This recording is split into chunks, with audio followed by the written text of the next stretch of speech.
Halo, assalamualaikum warahmatullahi wabarakatuh. Hari ini kita akan belajar tentang teks berita, yaitu struktur teks berita dan juga kaidah kebahasaan dalam teks berita. Yang pertama kita akan belajar tentang struktur teks berita. Struktur teks berita terdiri dari 4 bagian. Yang pertama adalah judul utama. Judul utama adalah nama, istilah, kalimat atau kata yang berfungsi untuk mengisyaratkan isi atau maksud dalam teks berita. Lalu yang kedua adalah teras berita. Teras berita adalah paragraf pembuka yang berisi intisari dalam berita. Lalu yang ketiga adalah tubuh berita. Tubuh berita adalah paragraf isi yang memuat uraian lengkap dan menjelaskan keseluruhan unsur berita. Dalam tubuh berita terdapat informasi tentang siapa yang terlibat, di mana kejadiannya, kapan terjadinya, bagaimana terjadinya peristiwa tersebut, dan sebab akibat dari peristiwa tersebut terjadi. Lalu yang terakhir adalah kaki berita. Kaki berita adalah paragraf penutup yang berupa kesimpulan. Selanjutnya, contoh struktur teks berita. Yang paling pertama judul utama. Yang kedua teras berita terdapat pada paragraf pertama.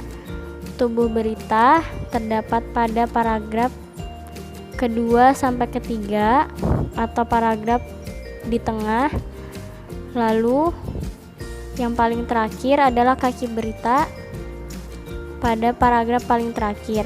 Tubuh berita merupakan isi dari teks berita. Lalu selanjutnya adalah kaidah kebahasaan dalam teks berita. Dalam teks berita menggunakan 3 kaidah kebahasaan. Yang pertama, penggunaan kalimat langsung dan kalimat tidak langsung. Kalimat langsung adalah berisi kutipan pembicaraan secara langsung yang ditulis apa adanya. Contohnya seperti ini. Tuturan langsung dari narasumber dan langsung dituliskan secara apa adanya dan tidak dilebihkan ataupun tidak dikurang-kurangi. Selanjutnya adalah kalimat tidak langsung. Kalimat tidak langsung menyampaikan isi atau maksud yang dikatakan oleh orang ketiga yang telah dibahasakan kembali. Contohnya seperti ini.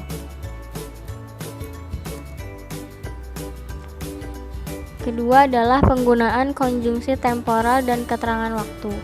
Konjungsi adalah kata hubung yang digunakan untuk menghubungkan kata antar kata atau kalimat antar kalimat. Dalam teks berita, konjungsi temporal berfungsi menghubungkan kalimat atau paragraf untuk menunjukkan urutan waktu. Kata yang termasuk konjungsi temporal yaitu lalu, kemudian, selama, sejak, dan yang lainnya. Contohnya, Rafli sedang sarapan, lalu bergegas berangkat sekolah. Kata lalu merupakan kata konjungsi temporal.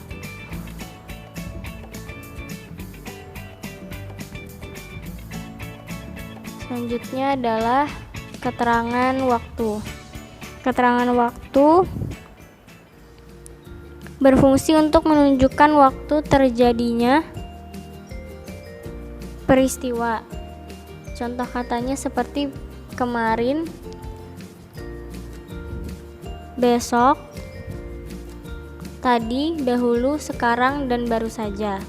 Contoh kalimatnya, besok upacara perayaan 17 Agustus. Kata besok merupakan kata keterangan waktu.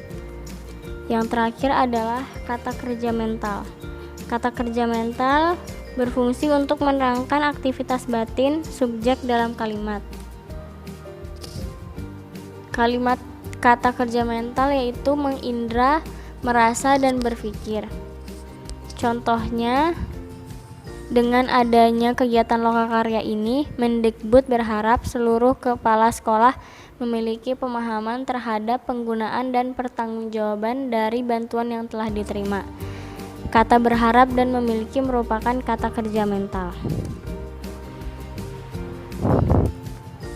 Baik, sekian dari pembelajaran hari ini. Wassalamualaikum warahmatullahi wabarakatuh.